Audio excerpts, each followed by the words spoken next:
በማህበራዊ ሚዲያ ክሊክ እና በጊዜያዊ የፖለቲካ ደጋፊነት ስካር በፈጠረው የትዕቢት አየር ውስጥ በአደባባይ የሚነገሩ የጥላቻና የመፈራረጅ ንግግሮች የሀገርን የሰላም ማዕከል እያናጉት ይገኛሉ።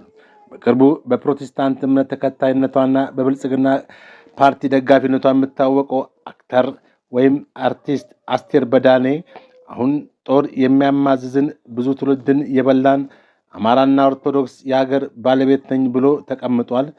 ቶለሬት የማያደርግ ትውልድ ተነስቶ እየተበቀላቸው ነው በማለት የሰጠችው አስተያየት በበርካቶች ዘንድ ከፍተኛ ቁጣንና ትችትን አስከትሏል።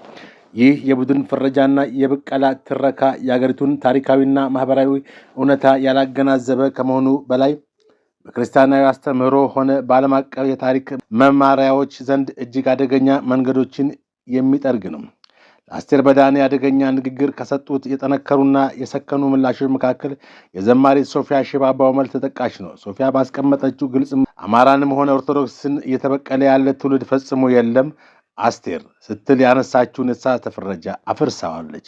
እንደ ሶፊያ ማብራሪያ የትኛውም ብሔር ወይም እምነት ፍጹም አይደለም። በሁሉም እምነትና ብሔር ውስጥ ጥላቻና ንቀት ያላቸው ግለሰቦች ሊኖሩ ይችላሉ። ነገር ግን የጥቂት ግለሰቦችን አመለካከት በመያዝ የኦርቶዶክስ ቤተክርስቲያንን ወይም የአማራን ሕዝብ እንደ ጠላት አድርጎ መፈራረጅ የጤናማ አእምሮ ውጤት አይደለም። የአማራ ሕዝብ አሁን ያለውን የሀገር መሪ በግማሽም ይሁን በሙሉ የኦሮሞ ብሔር አካል መሆኑን እና የወንጌላውያን እምነት ተከታይ መሆኑን እያወቀ ያለምንም ዘርና ሃይማኖት ልዩነት ደግፎና መርጦ ያነገሰ ሕዝብ መሆኑ ሊረሳ አይገባም። መጽሐፍ ቅዱስም በምሳሌ መጽሐፍ 18:1 ላይ ሞትና ሕይወት በምላስ እጅ ናቸው፣ የሚወዷትም ፍሬዋን ይበላሉ ይላል። የቃላት መርዝ ለብዙ ሕዝብ እልቂትና ውድመት መንገድ ይከፍታል። ገላትያ 5:15 ላይ ደግሞ እንዲህ ይላል፣ ነገር ግን እርስ በርሳችሁ ብትነካከሱና ብትበላሉ እርስ በርሳችሁ እንዳትጠፋፉ ተጠበቁ በማለትም ቅዱስ ጳውሎስ ያስጠነቅቃል። አስቴር በዳኔ በቀል ስትል የምትጠራው ድርጊት በምድር ላይ ምን አይነት መራራ ፍሬ እያፈራ እንደሆነ ለማየት የቤተክርስቲያኒቱን የቅርብ ጊዜ እውነታ መመልከት በቂ ነው። የኢትዮጵያ ኦርቶዶክስ ተዋሕዶ ቤተክርስቲያን ፓትርያርክ ብፁዕ ቅዱስ አቡነ ማትያስ ቀዳማዊ ባስተላለፉት አባታዊ መግለጫ በደቡብ ወሎ በጊዮን አባይ ገዳም አስቆስጦስ እና በሃዲያል ስልጤ አምልኮ ስፍራዎች ላይ የተፈጸሙ አሰቃቂ ጥቃቶችን አውግዘዋል። ቅዱስነታቸው እንዳሉት ዓለምንና የዓለምንም ክብር ትተው በጾምና በጸሎት ስለ ሀገርና ሕዝብ የደህንነት የሚያስቡ ራሳቸውን ለመከላከል ምንም አይነት ቁሳዊ ዝግጅት የሌላቸው መናንያን መነኮሳያት መግደልና ገዳማትን ማፍረስ በእግዚአብሔር ዘንድ የተከለከለ በታሪክ ፊትም የሚያሳፍር ድርጊት ነው። ይህ አሰቃቂ ድርጊት የሚያሳየው ብቀላ በሚል ሽፋን የሚሰራጨው ጥላቻ የመጨረሻ ሰለባዎቹን ንጹሐን የምድር በረከቶች የሆኑ መንፈሳዊ መሆናቸው ነው።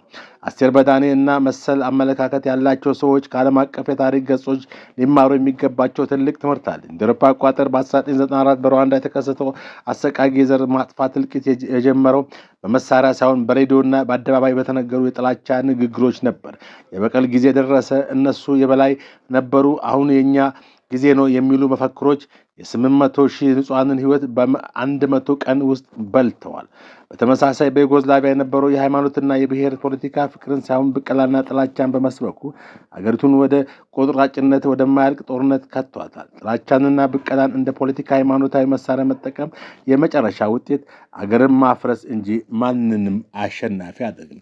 ክርስቲያን እውነተኛ መለኪያ የደጉ ሳምራዊ ምሳሌነት ነው።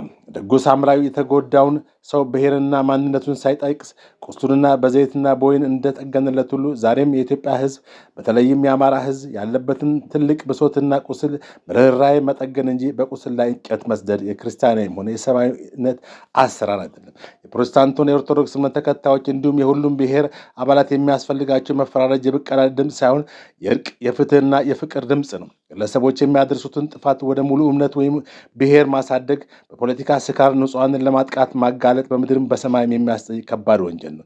ስለሆነም በአሁኑ ወቅት አገር በከፍተኛ ውጥረት ውስጥ ባለችበት ሰዓት እንደ አስቴር በዳኔ ያሉ የህዝብ ትኩረት ፈላጊዎች ከጥላቻና ከከፋፋይ ንግግሮች ተቆጥበው የታገዱለትን ወንጌልና ሰላም የሚያንጸባርቅ የህዝብ ቁስል የሚያክም አባታዊና እህታዊ ድምፅ እንዲያሰሙ የሁሉም ዘመን ታሪክና አምላካዊ ሕግ ያስገድዳቸዋል።